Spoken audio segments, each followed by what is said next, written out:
We exposed the BBC with thousands of people outside their offices in Manchester.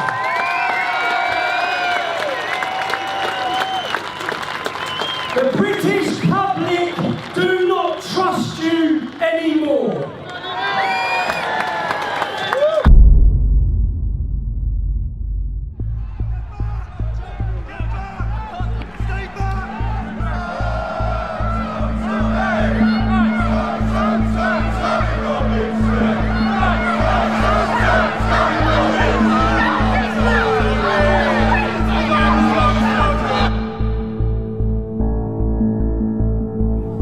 Michael is going to explain what's going to happen next, right? I'm being arrested.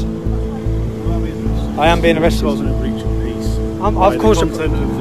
I've caused a breach of peace. I'm being arrested. But the content of what you're Can we just say streaming. The content of what I'm streaming, I'm being arrested for breaching the peace. I'm being arrested for breaching the peace. You've all watched this. You've all watched this. You've all watched this. You've all watched this. Can you get me a solicitor? Can you get me a solicitor? Can you just turn off Yes. your live feed? Can you get me a solicitor? Turn off your live feed, please. Yeah? What are you arresting you for, Tommy? Breach of the peace. Apparently I'm inciting on my video. He has actually done nothing wrong. You can sort anything like that. It's for you to go to his video and see he's not. He's even said put it he's straight doing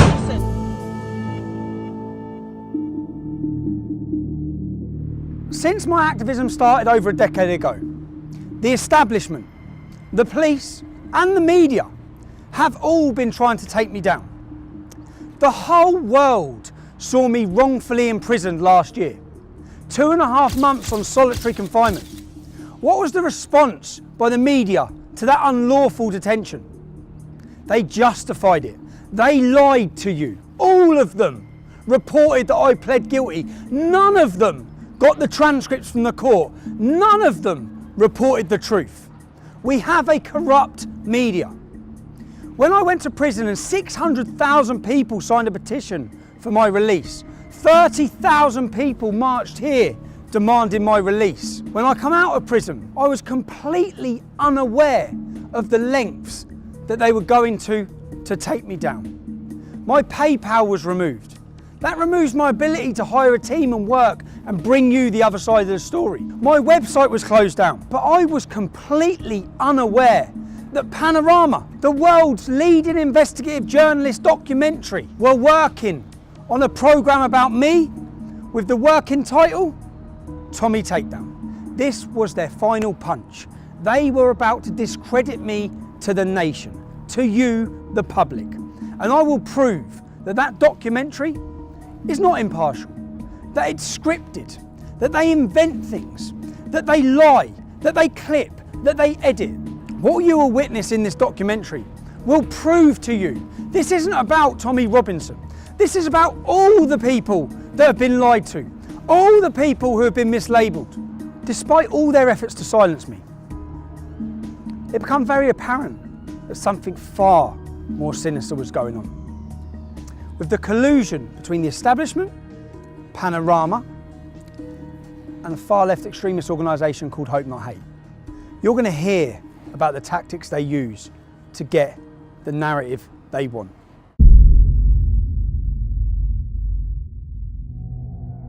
In this documentary, you're going to hear a lot about Hope Not Hate. It's important you understand who they are. Hope Not Hate is a so-called anti-fascist organisation who formed in 2004. They formed from a group and a magazine called Searchlight. Nick Lowles, who now leads Hope Not Hate, was a lead member of Searchlight. In 1984, Searchlight worked alongside Panorama to fraudulently edit footage which they were prosecuted or taken to court and sued for. They paid £1 million damages to Conservative MPs who they wrongfully edited footage to link them with far-right extremist groups. Hope Not Hate brand themselves as an anti-fascist organisation. They're there to tackle fascism. In reality, they label, slander and attack anyone who speaks out against open borders or against Islam. The worrying thing is they have a lot of influence. For example, all media outlets across the UK, across the world, take what they say as credible and they work hand in hand with them. From CNN, The Guardian, Huffington Post, The Independent, Sky News, Newsnight, Panorama, the Metro, the Sunday Times. They even advise the UN. They advise counter-terrorism. In their advice to the UN, they say that our Day for Freedom demonstration that many of you would have watched was a far-right extremist rally. That's fake news. being given as credible information and taken as expert info by the UN. Our Day for Freedom demonstration had homosexual speakers, drag artists, black speakers, Asian speakers. There was nothing far right against it. It was a liberal demonstration demanding free speech. So what happens is when someone gets censored on Twitter for some kind of for hate speech or for incitement to violence or engaging in some kind of terrorist communication, they get their account taken down. They tend to come back, and that actually leads to a sort of an increased level of sense of participation and integration into these networks. So I do a lot of work looking into right-wing extremism in the United Kingdom and the United States. And one of the things that we've seen there is actually an entire mobilization of right-wing extremist activity around the concept of the freedom of speech being taken away from people.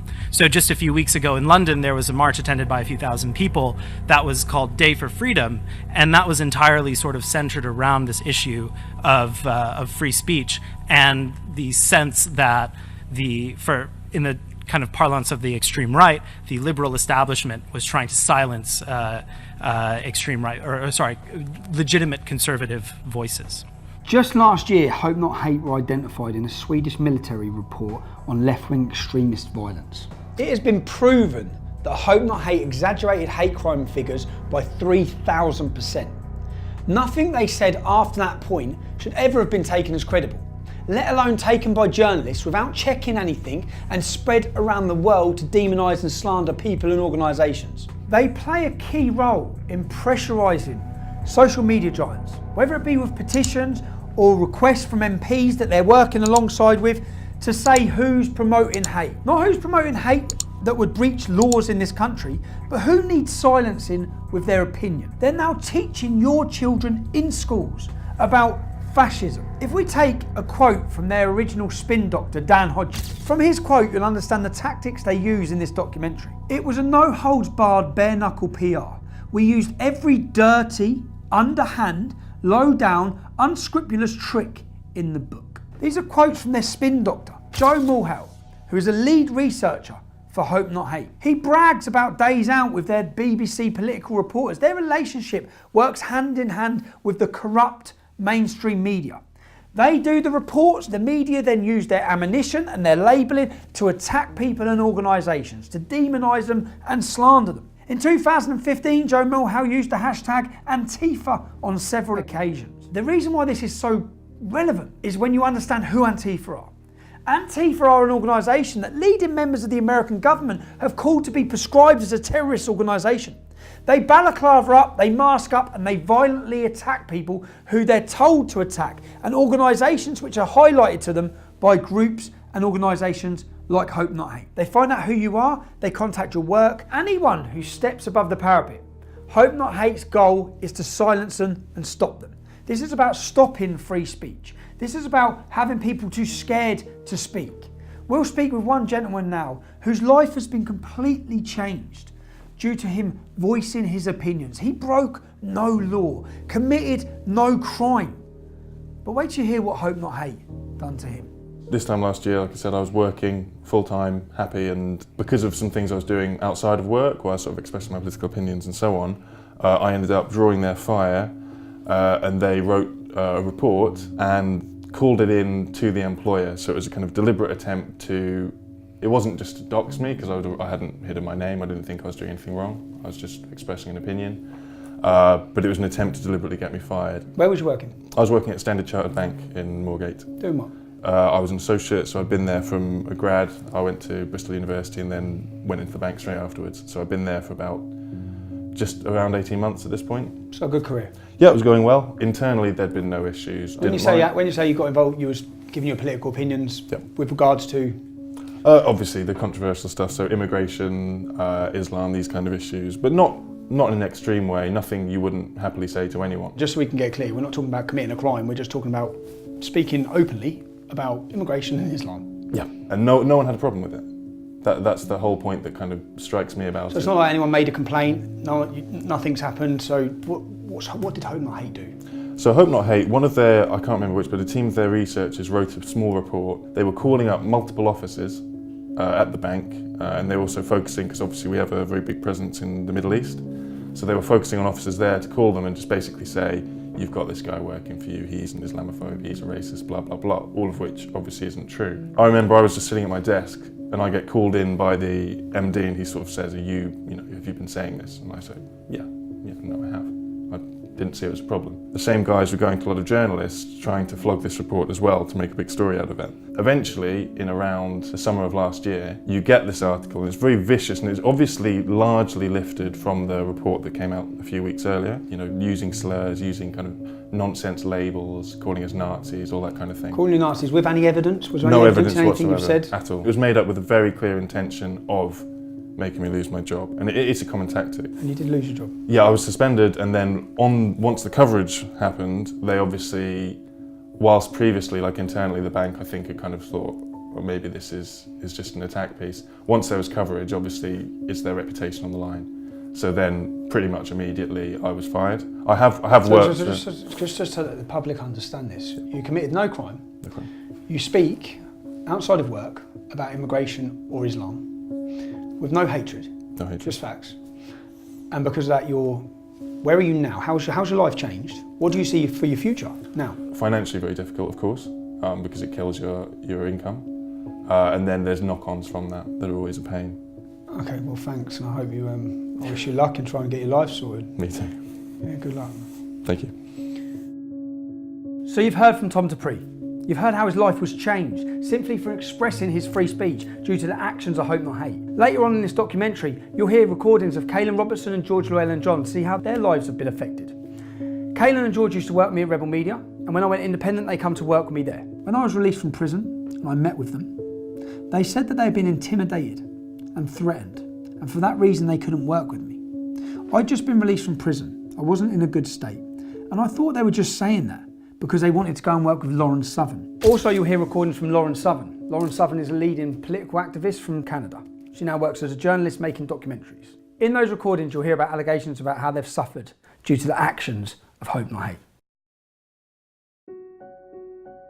So I've been contacted by Lucy Brown, who's an ex-employee. The last time we spoke to each other, we were screaming obscenities at each other. Now, she's been contacted by Hope Not Hate and by Panorama, who are working together on a project against me, work entitled Tommy Takedown. So I'm on the way to see Lucy. I'm actually really concerned and worried about what it is they're up to, because I know everything they've tried to do to take me down hasn't worked. So let's see what's next. Last time I spoke to you, I screamed some obscenities, some terrible things down the phone. So did I. I also have a surprise for you. Go on. I thought I'd commiserate it, so I actually got your No. prison number.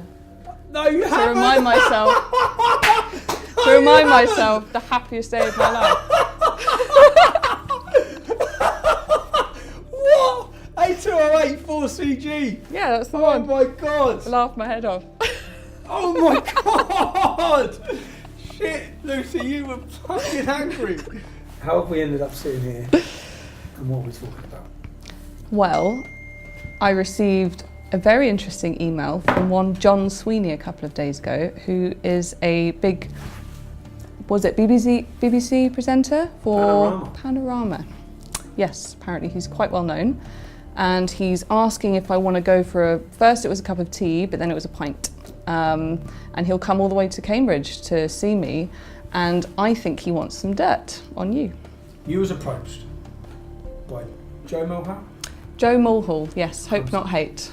So you approached by Hope Not Hate, who told you, I've seen what they've told you. Yep. They told you that there's a Take Tommy Down. There's a Tommy Takedown. Tommy Takedown? Yes, and they've been taken on as sort of advisors to the BBC to help them with interviews and to get information about you. How easy would it have been for you to... They offered me $5,000 for a front page story about you being a twat. What you could have done, you could have absolutely destroyed me, and my life, and my name, Yep. and my reputation.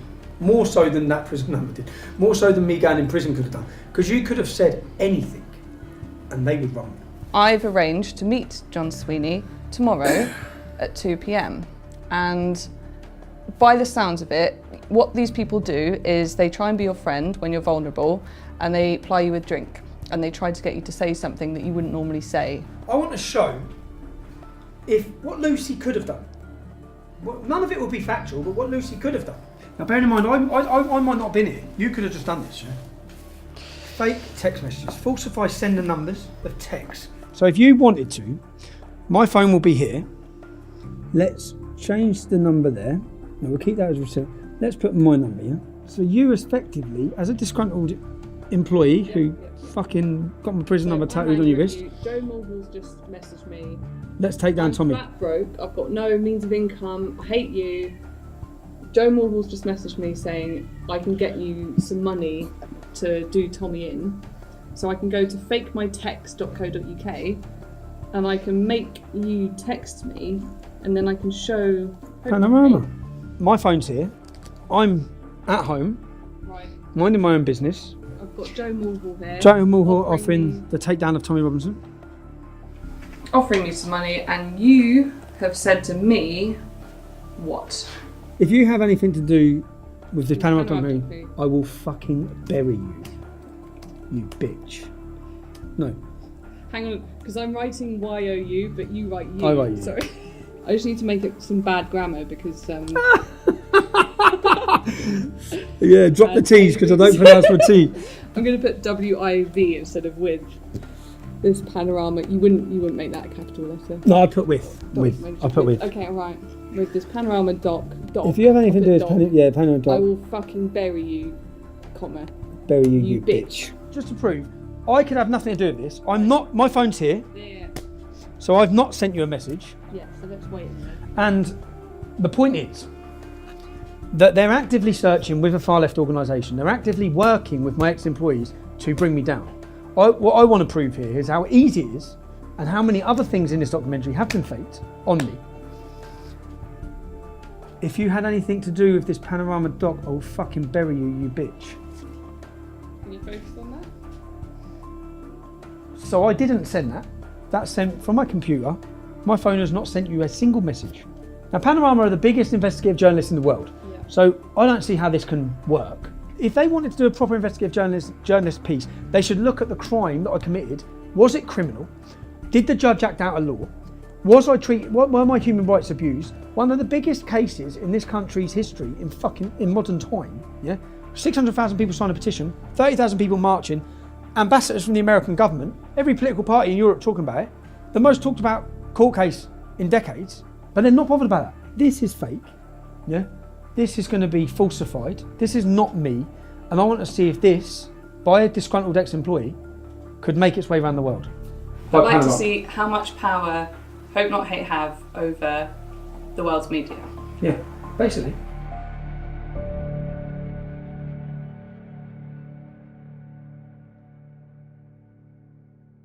This is the little mining. This will replace your button.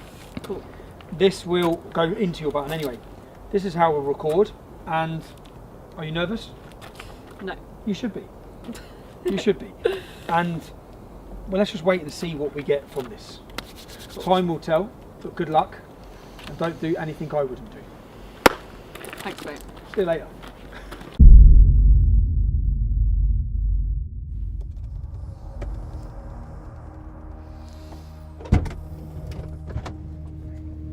Success?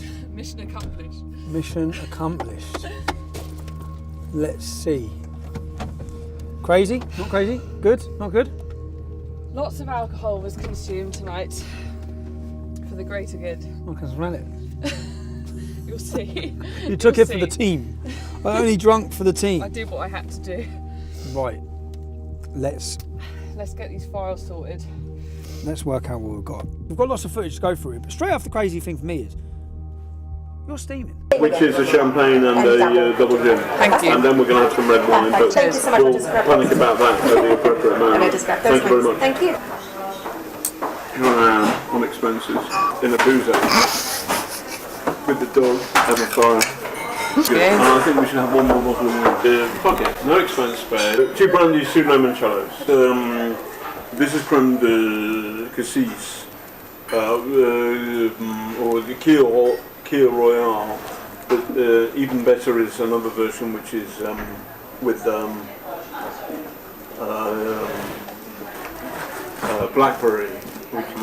blackcurrant liqueur and champagne. Liqueur Royale. Have you got any flaming Sambuca? And then 2 Kia Royales. And then the bill. Lovely, thank you. Thank you very much. I think we've got to do a runner. It's a joke. It's fine. It doesn't, I don't care. Not only, I really don't care. Good. Service included. So make it 220. Thank you very much. Was this on BBC Expenses? How much alcohol's been consumed? I've heard him mention 3 bottles of wine, champagne, flaming Sambuca, all in 5 minutes. And you can hardly sit up. So, for me, that's an expensive scandal that the licence fee payer is paying for. Should we be paying for you to get pissed? Yeah. Of course you think we should. Me getting drunk is me being more lucid, and then I'll tell him stuff. So he's wanting to get you drunk. He's using the expense money to get you drunk in order to get you information. Get me drunk, be nice to me, be my friend, and then I'll loosen up and be like, oh, I've got this recording, or I can tell you this, or whatever. You may not like what I'm about to say, but one of my political heroes is the former head of the IRA, who turns the IRA, not... Who? Nick Knowles? No, the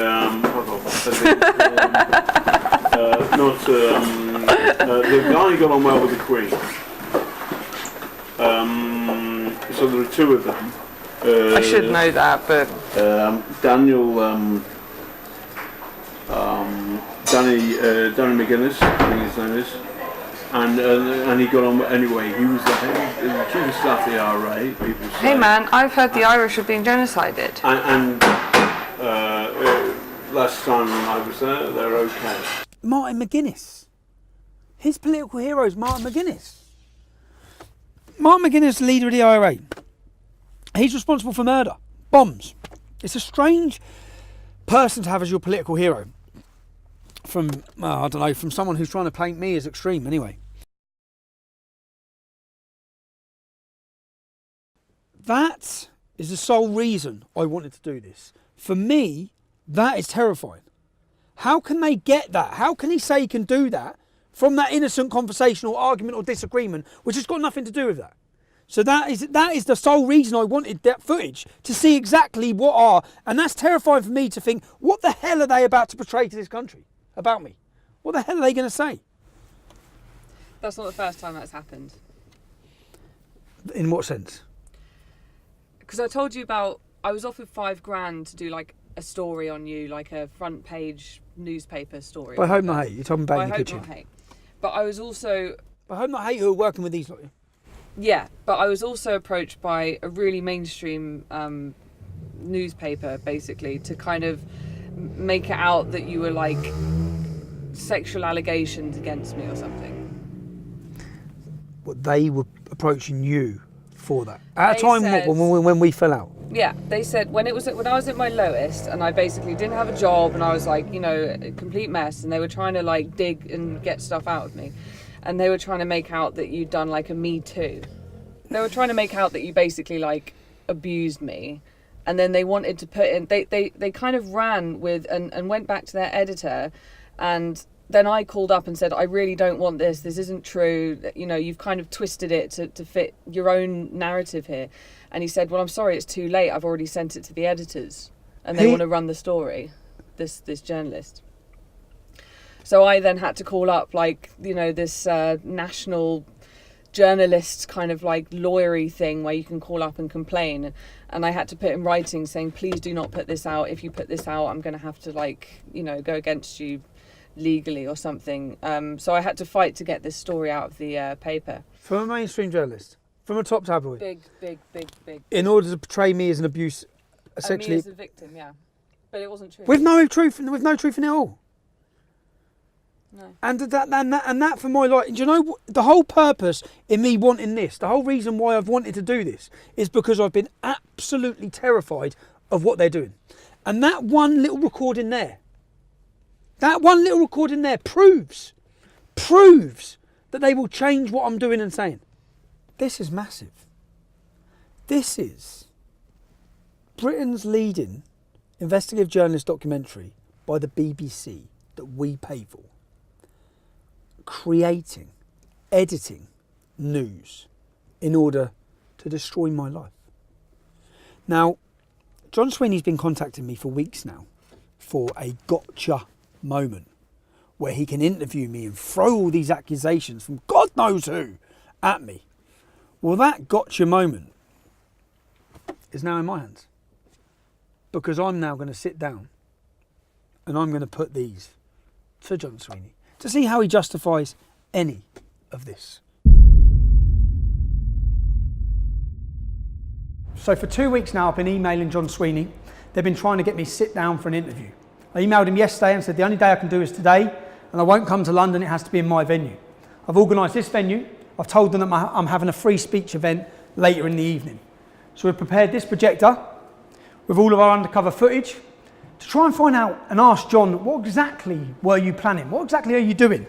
So rather than them grilling me, which is how they're expecting it to be with his executive producers, when they sit down,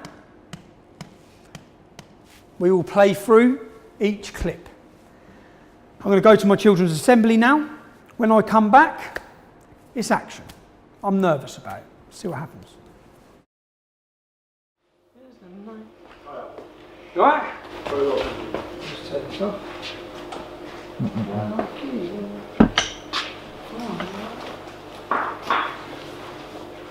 Hi. Fine.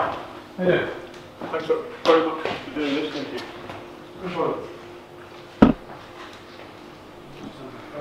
Good, everybody's phones off. You all right? Before we do start, I just wanted, because I am paranoid of fair and balanced reporting, I just wanted to clear a couple of things up with you while we're here. Is that all right before we start? Okay, but you're recording, I think, aren't you? You're okay. recording, and so aren't you? That's fine. Yes, okay. That's okay. fine. So we're not starting yet? No, we don't have to start the interview. I just want to clear a few things up. So, this is a panorama documentary. You wouldn't be working with an organisation called Hope Not Hate on this documentary, would you? In order to find people to give negative opinions of me. No. No? What we're doing is we're making a panorama documentary. The BBC makes all the editorial reports. Okay, so it's a BBC, because it'd be quite strange for the BBC to be, how the BBC could be impartial on a documentary when Hope Not Hate are an organisation who are funded specifically to destroy me. There are two separate entities. Okay. The BBC, I work for the BBC, this is the BBC Panorama production. Okay, can I just quickly show you something here? So what this is Joe Moorhouse from Hope Not Hate. And what he says in this message is that Hope Not Hate are steering this documentary. My name's John Sweeney, Okay. and I'm the reporter Okay, for John. Panorama. Okay, John. So what this other guy says, It doesn't matter. he's not steering. Okay, are you aware of any threats or blackmail that's been made to any of my ex-employees to give negative information about me to you? Are you aware? No. Well, can you just listen to this one? We were basically threatened with the most horrendous shit you can possibly imagine for 3 months, constantly, to do this. Constantly. Because basically, why they have dirt on us is when we left Rebel, I don't know if I told you this, when we left Rebel, we were really fucking angry, and none of the media would take all the stuff we had on them. So Nick Close reached out to me on Twitter and he was like, oh, meet up with us. And we were like, oh, okay, like we weren't working with anyone then. So we were like, yeah, fuck it. And we met up with them twice and we were like, we can write a book on Rebel Media. We can write a book on how they've scammed people and this and this and this and this and this. And we were like really conniving with them. One of the first things they started threatening us with, this only started 3 months ago. We had no contact with them between 3 months ago and leaving Rebel, nothing. They started messaging us saying, we need to meet you, this is really serious. And then when we met them, they said to George, I wasn't there, we're going to release all of the meetings that you've had with us, threatening Rebel Media and talking shit about right-wing personalities and bitching about nothing serious, just saying, oh, they're cunts. And they're going to make you, and we're going to basically expose you. And also, we've got 6 signatures from the top trade unionist organizations in the country saying that they're going to come after you, and the government have opened a new department which we're advising on counter-terrorism, which are going to prosecute you for writing scripts which have incited the Darren Osborne terrorist attack. And it was like, they were basically like, you're going to fucking go to jail and you're going to get exposed for meeting with us if you don't work with us. This is what it all comes down to, this panorama fucking thing. And Hope Not Hate were there standing next to the BBC producers. When you went for the meeting with Panorama, who from Hope Not Hate was there? Nick, Joe, John Sweeney, and the producer. So like, Hope Not Hate were like fucking terrifying, and they like did, you know, they blackmailed us. They felt like Joe fucking used the whole thing to try and get into Kaylin's pants. This is how bad it really was. When we pulled up in London, this was the day I dropped off the suitcase to you, right? That I went straight off from there, I can't remember where it was, to go and do this interview with them. They hired out this big car park warehouse thing. They had a little chair in the middle of it. I walked into this room, sat down. It was a cameraman, it was the head producer, it was Nick, and it was Joe. And then I started getting really nervous because she was saying, how much money, name numbers, name figures. And I was like, well, it was enough to pay for us to make videos, and all the money was spent on kit. And I was just saying vague shit. And then Joe said, can we stop the interview, please? And then I was like, okay. And then Nick went, can you come with us, Kaylin? And then Nick and Joe took me to the other side of the warehouse and said, Kaylin, you really need to give them more information than this. You really need to open up a little bit more, because this is really not useful to them. They're probably not even going to use this. You need to go into specifics. You need to go into numbers. You need to at least show them something. Were they threatening you at you? Breather, have a cigarette, and we'll come back to it. Were they threatening you then? Okay. I had a cigarette, and I went back and I sat down, and I still couldn't really do it. And it was really bad. Like, I was like shaking the whole time. And that's when we told Panorama that we didn't feel that it was safe, that it was not okay, and that we were basically threatened. Bit of a strange one here, yeah? It's been a minute. I know, sorry man, I know it's 4 o'clock in the morning here, but I've just got off the phone to Kaylin for an hour, yeah? How much have they told you about Hope Not Hate? Not much. Why? You're aware they've been meeting with them regularly? I've met Joe too before. Yeah, I know that Kaylin and George have met with them before. Continually met with them? When you was doing your Borderless documentary, Hope Not Hate flew out to Italy to meet them? I don't know what they were talking about, but for the most part, like, I think they're just afraid of them. From what I've been told, it's like they're like, oh, they're kind of blackmailing us, like, hang out with us, or else we're going to get you guys arrested or whatever. So they've just met with them. So hold on a second. I work for Panorama. Were Hope Not Hate present in that interview? Were Hope Not Hate present in an interview with Kaylin Robertson? I work for Panorama, and we are doing a film about you. Are you aware of blackmail? Are you aware of Joe? Look at me. Yes. I'm a reporter, and I'm asking you a question. Okay. Right. I get the point. Are you aware? Are you aware? I don't Let me ask you one question about that. Okay. Then we can start. Are you aware of indecent images sent by someone from Hope Not Hate to Kaylin Robertson? I'm aware of the allegation. You are. I'm aware of an allegation, and I do not think it credible or serious. If I'm wrong, you can put that information out there. If somebody has been blackmailed, threatened, intimidated by an organisation that is steering your documentary. It's not serious. Okay, can we hear the next one? Play the next bit.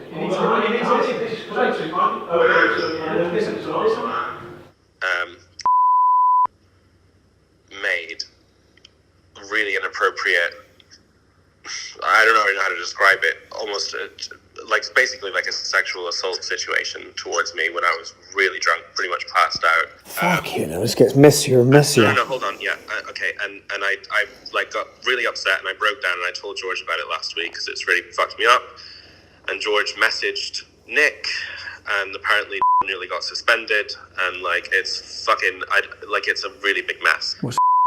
I'll come to Milan to see you. Who'd he come with? Nick. He come with Nick, so Nick was with him. Yeah. And what did he do when you was drunk? Nick wasn't there at that moment. Nick had gone home. So we were filming with Lauren, and then they said you've got to meet us. So we flew to Spain via Milan, met them in Milan, literally just had a coffee with them where they basically just carried on threatening us, and said you've got to do Sky and all one mainstream media thing. And then I went back to London to drop something off and to go then to Spain. So Kaelin was left in Milan for one night. Nick left that night as well, I think. And then this is when this thing happened. Kaelin said that he was basically really wasted, that he thinks let himself into Kaelin's room.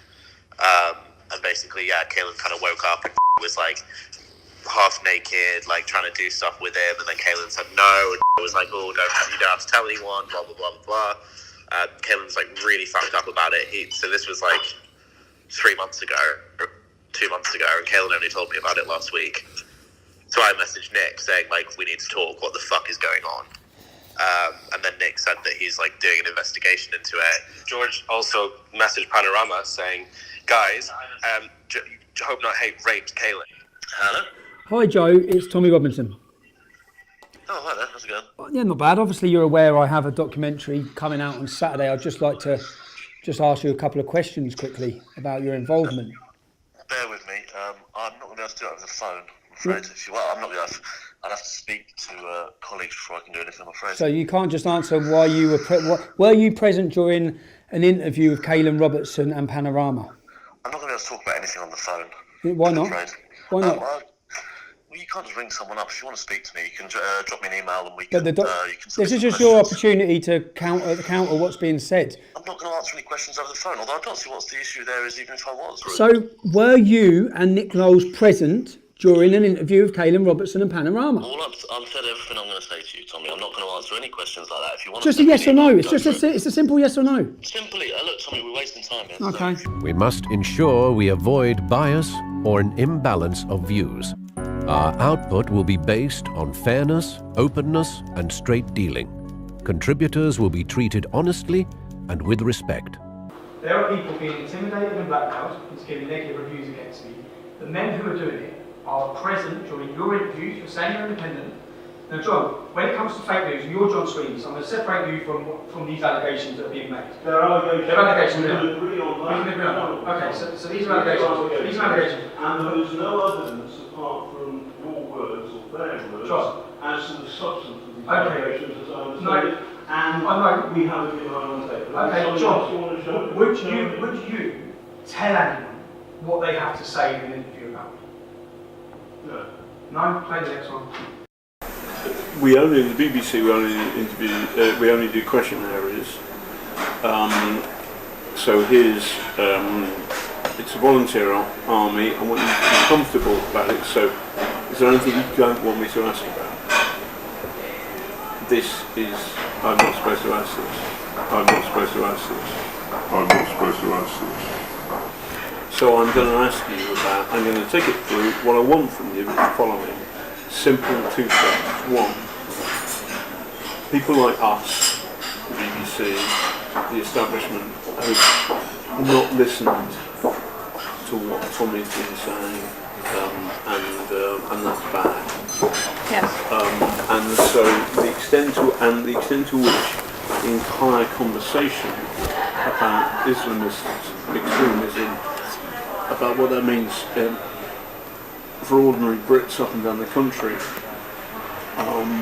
closing that down, shutting it off as racist full stop is wrong, and that's bad, and that goes in the can, and you say that, and that will appear in the show. The second thing is, but there's something,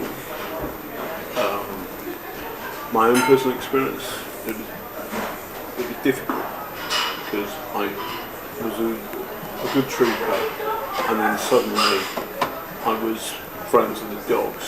As a human being, he's funny and charismatic, and can be great company, and he's not your he's not a Nazi. Number 3, partly because of the pressure, partly because of the chaos, you fall out. It's horrible because he turns on the mic. And those 3 elements are fair and good, and those 3 elements will appear in the show, I promise you. He has... Deal. We'll have a proper ding-dong. Okay. Because there's a lot of people and the good stuff, your stuff goes in. So there you are, So John. I don't have to put on the record, John? I don't have a problem with that. Because I'm not, no. I'm saying I'm putting, after a long conversation, I've got the whole conversation, John. which you haven't No, done. I've got you 6 times telling that individual what they must say. Now let's go to the next one. Gilligan wanted to make it sexualised, and he wanted it to make it out like you basically like Harry Weinsteined me.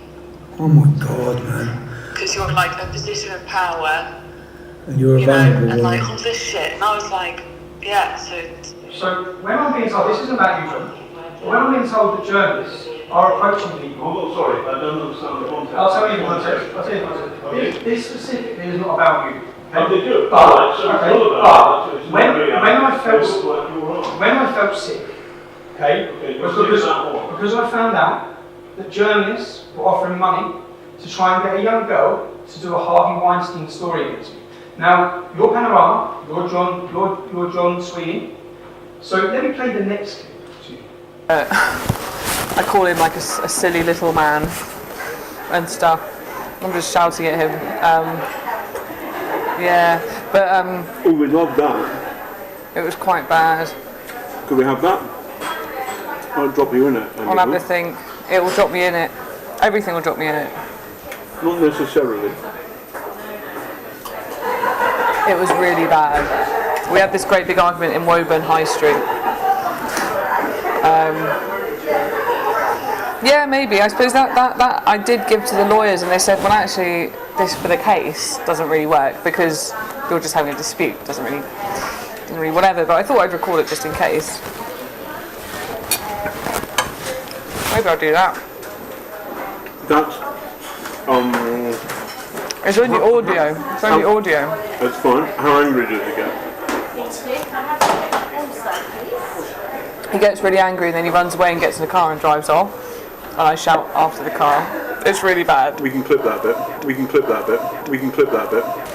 My view about that is that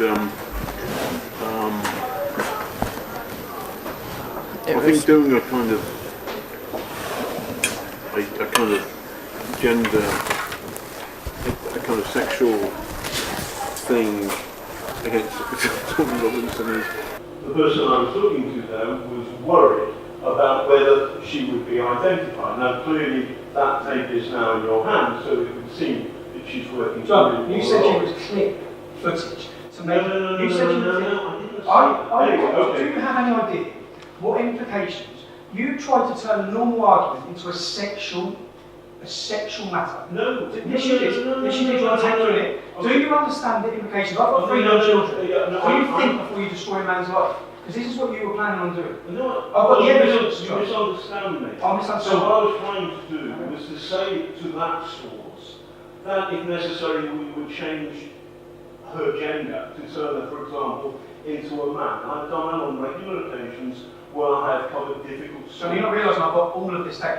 You're hanging yourself. You're hanging yourself. So John says I'm misrepresenting him, and in fact he was telling her he could change her gender so she could not be identified. Let's just hear that clip again. I think doing a kind of gender, a kind of sexual thing against Tommy Robinson is. We can do a kind of gender, a sexual thing against Tommy Robinson. Nice try, John. We should not present invented material as facts or knowingly do anything to mislead our audiences. I've done 10 years worth of demonstrations. I've had cameras on me absolutely everywhere. And what they've been trying to expose and find is possibly that I'm a racist or I'm a homophobe or something like that. Yeah? I had you undercover for one boozy lunch, and you were repeatedly racist. To do a cab too. I pre-booked because the dog makes it more difficult. Alright. You know why, don't you? Wine? Because... Oh, why? Yeah, there's loads of Asian cab drivers don't like taking dogs. How dare you? How dare you? Where's my phone? Say that on camera, right? No. Racist. It's true. It's true. So this is the first one. So then you are generalising. So then you are generalising. And I regret those words said, but the context is simple. That I had a real-world experience like that. There's a court case in today's papers where an Asian taxi driver has lost his license because he refused to carry a blind dog. You're doing exactly what your channel does over grooming. You're blaming an entire continent when, let's face it, it's Islam that believes dogs are unclean, so it's Muslim taxi drivers that don't like dogs. But you have stereotyped the entire continent. Then that wasn't enough for you, John. You wanted to then have a go at the Greeks. And it always goes down well. Yeah.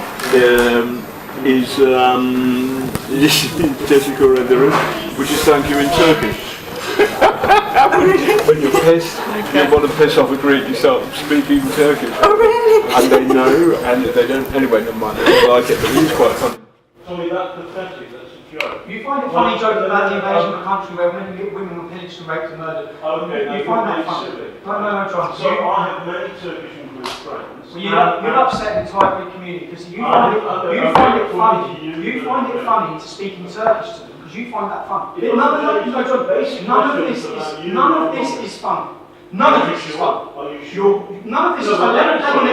your next one. Okay, play the next one. I have a little more in common. I have more in common with Tommy than most reporters. Yeah. I scumbag Irish background. A scumbag Irish background. So my family are a scumbag Irish background because they're poor and from Ireland. I'm talking about myself. No, you said you have more in common with me. Okay. A scumbag Irish background. Which it's a joke. That's a joke. So wait a second. Yes.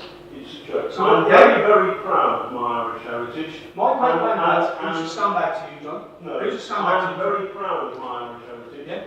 If you get somebody like me talking to a source, and actually that source is in fact a mole working for Tommy Robinson, then in the context of a 2-3 hour conversation, there will be moments where jokes happen. Oh, jokes. I'm very proud of Play the next one. But the people who think you've been beaten up by Antifa, or rather Antifa have attacked Tommy and you've been in there. Those people are brainwashed. And they're lefty people. They're lefty. Self-hating whites. I'd like to call them a honky. How do you use an racial term? How do you use another racial term? You call them honkies. Hold on a second. You call them honkies. This is a conversation with your source. In what I'm trying to do is you're trying to label me, and what's happened is in one afternoon, in one month, John, you've been. Okay, let me talk about homophobia. John, you seem obsessed. You seem obsessed with gays. So you have an obsession because then you ask if Joe Moorhouse gay, right? Because they've not gone out and just had a mate that's gay. That's the difference. So you've got people up in like all these different places in the UK or whatever, and they're sort of they've not just had a gay mate. Have they never met a conservative MP? No. I remember one line in particular. She said, "What do you think about LGBT or something?" And I said, "Well, some of the stuff that gay people say is just ridiculous." And that's me being the way. Okay, by the way, there's nothing wrong with it. You said something worse, I guess. Probably. That's the way that I would speak to Kaylin. Ridiculous. You know, yes. That's the way that I would speak to Kaylin in a bar. You know, I think like they're ridiculous. They should be shot. Well, yeah, exactly. No, obviously. No, I know. But did you say it? No. Good. That's the thing, because unbeknownst I would say that, by the way. I would. And they should be shot. What were we talking about? Oh yeah, Joe's dick pics. Is he gay?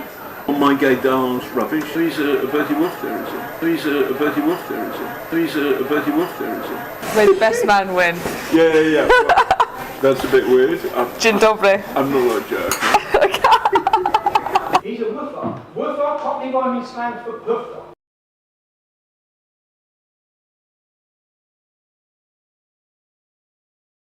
Presenters, reporters and correspondents are the public face and voice of the BBC. Puffer is when you ask, you're able to explain. That is the most derogatory term you could have used possible for a homosexual person. Oh, come on. John, my oldest friend at university is gay. Is it okay to use I lost my temper with the Church of Scientology. I was defending the gay. Is it okay to use the terminology woofer? Is that okay? It's not great. Is it okay, John? No, it's not. It's one of the most derogatory terms. No, it's not derogatory, but the idea that I'm homophobic is not true. Let's get down to the reason. Let's get down to the reason that you and all of the media, you're trying to destroy me with a fabricated. We're trying to give you. You're blackmailing people. Okay. You're lying. You're telling. Listen, John.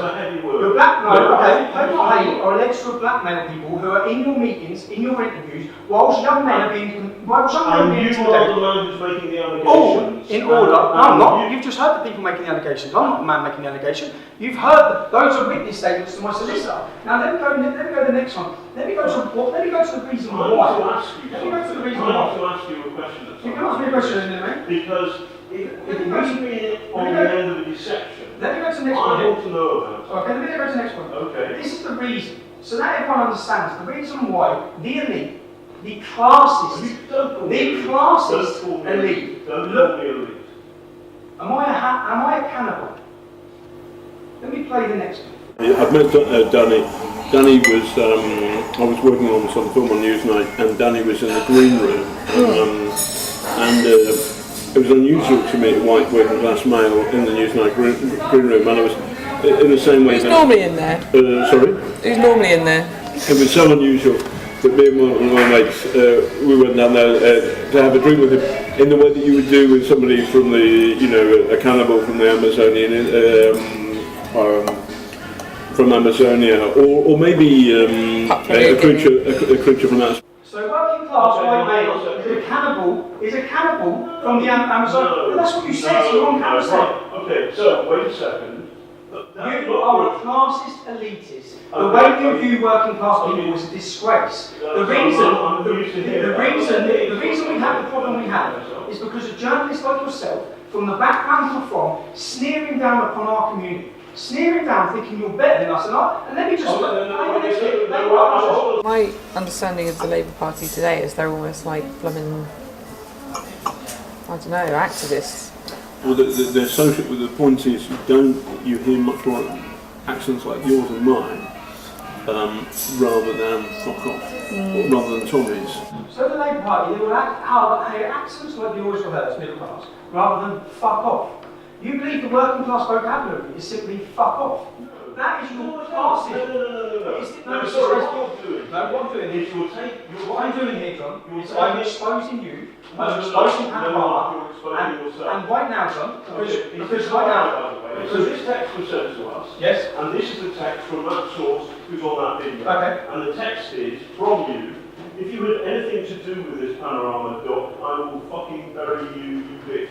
Did you send that text? Point proven.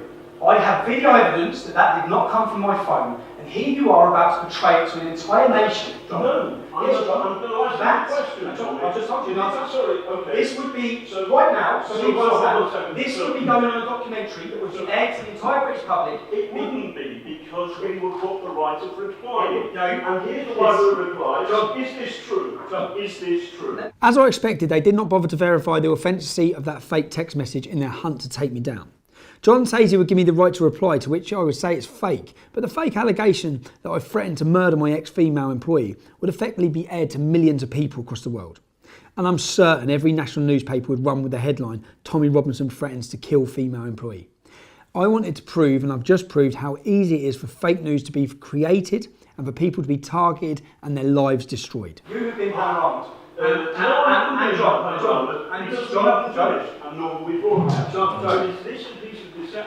My solicitor is currying a court injunction against you. Okay. Oh, fantastic. Against you. So is this a lie? This is fake news exposed. Very good. Okay. Is this a John, lie, John, I suggest you get home. Yes. Is this a lie? I never sent that message from this phone. This is my phone. Oh, you didn't send it from that phone? It wasn't sent from the phone. I didn't send it.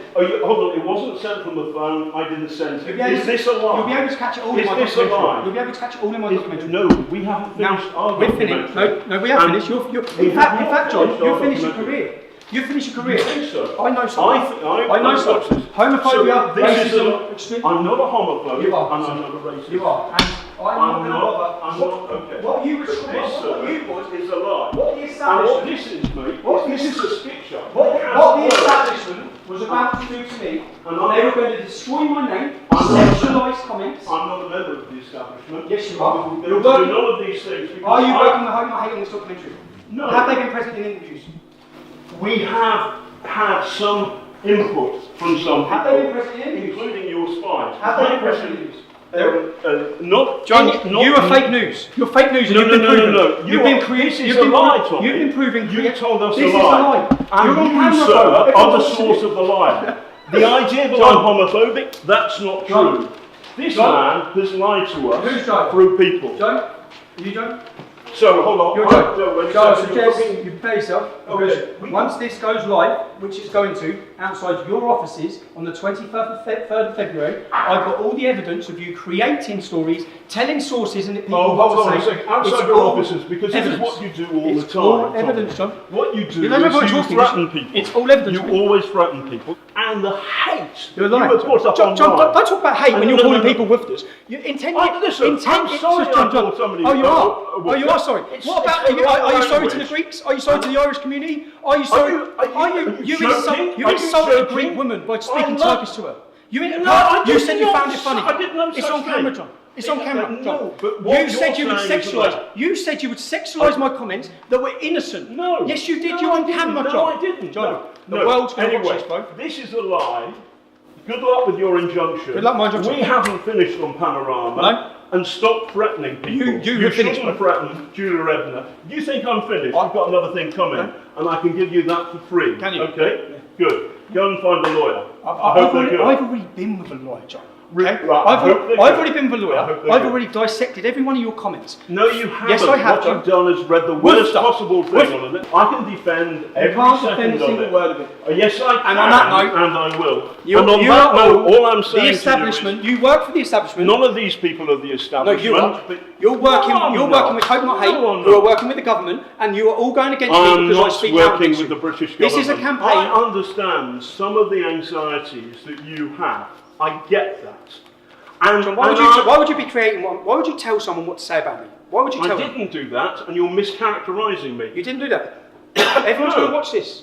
No, I know Everyone's gonna watch everybody's this. going to watch it, and Yeah. it'll be good fun. But more people will watch Good our fun. Panorama. You find telling. No, please, No, please, no, please. no, no, This no. is my No, life, no. John. It's my life. It's my life too. It's my life too, You Tommy. find it fun. And I You can- find it right. fun to tell someone that an innocent comment is sexualised. Do you know what that would do to my family? okay. Do you know what it would do to my Hold children? on. Do you know what you're doing? Okay. Do you know what you're doing to my family? You have no idea what you're doing to my family. If you'd have got away with what you were trying to do to me, you'd have ruined me. No, You'd have broke my hold on, marriage. hold on a second. You'd have broke my marriage. What you've done is Hold this. on. There's only No, one stop journalist this in this room, John, and it's not you. Okay? Oh, really? Okay. That's it. Okay. You're a disgrace. And in fact, anyone who's been taken down by Panorama, anyone has to challenge now, because there is no integrity in any of the work you've done. You are a liar, you're a fraud, you're a racist, you're a homophobe, all in one interview. This is a lie. Excuse me, Mr. Morris, we're the two executive producers on the program. Okay, well you're in trouble as well. You're all in trouble. You're all in trouble. We invited you for an interview today. You haven't given us an interview. No, I haven't. I've exposed you, okay? You were trying to destroy my life. You have been contacting people. Why were Hope Not Hate present? Why were the leaders of a far-left George Soros-funded organisation, why were they present during the interview of a person which you were goaded in to give bad information about me? Why were they present? Tell me. If this is a Panorama documentary, why were Hope Not Hate present? This is an ongoing documentary. This is an establishment attack on me, and you're part of it. And you've been exposed to the world tonight.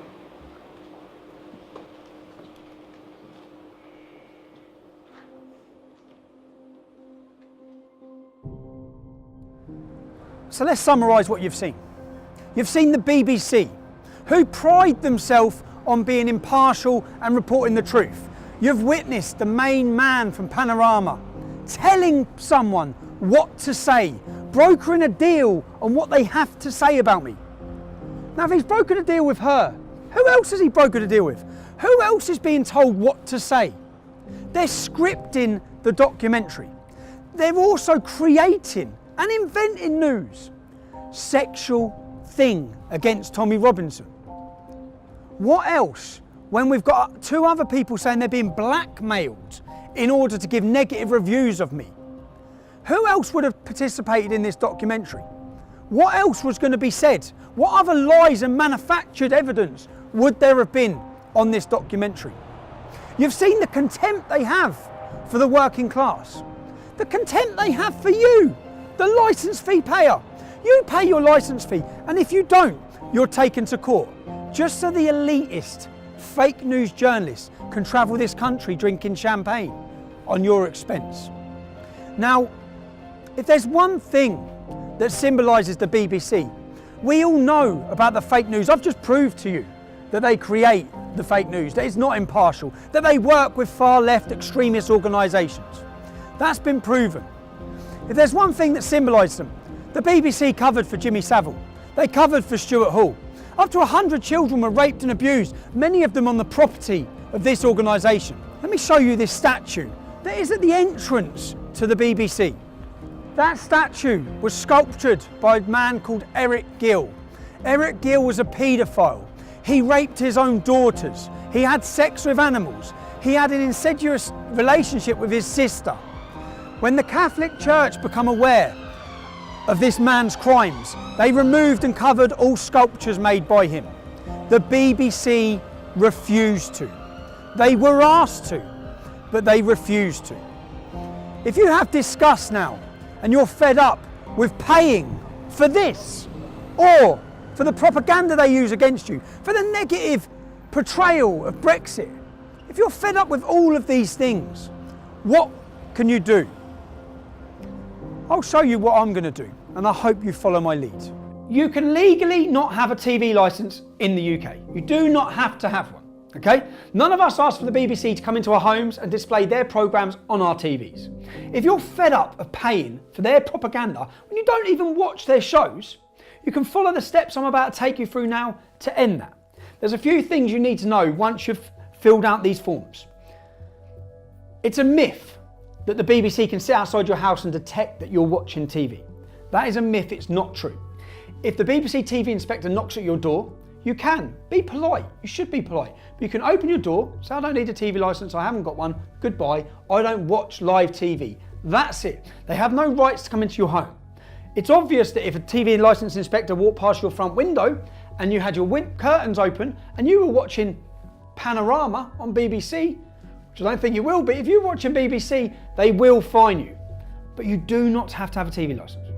And I'm going to take you through the steps. I'm going to ask, please follow these steps now. Follow exactly what I'm about to do. Go to www.tvlicensing.co.uk. You'll find a link, declare no licence needed. Upon clicking this, you'll be brought to another page where they try to convince you need a licence, even though you legally don't. Ignore that and click the button that says, tell us you don't need a licence. Step 1, select the type of property you live at. Complete name, email and phone number. Step 2, enter your property address. Step 3, tick the 3 boxes for the declaration. You will then be asked what date you want to start watching live TV again. Tick the button to the right where it declares I have no plans to do this. Then click the reason for not needing a TV licence. I'm sorry, but John Sweeney is not an option. Step 4, review and confirm, click submit. You are now licence free. Congratulations, you've just saved yourself £155 a year. You can now afford to go to the pub and celebrate. I know. How about champagne and double gin? Then some red wine. 2 brandies, 2 limoncellos. Creme de cassis, Kia Royale, blackcurrant liquor and champagne, flaming Zambuca and 2 Kia Royales. Enjoy. So, if you're fed up with the BBC, then sign our petition at www.endthestealthtax.com. I'll personally find and track down the head of the BBC, I'll hand it to him, and I'll give it to our government. And you'll see it on our next video. Thank you.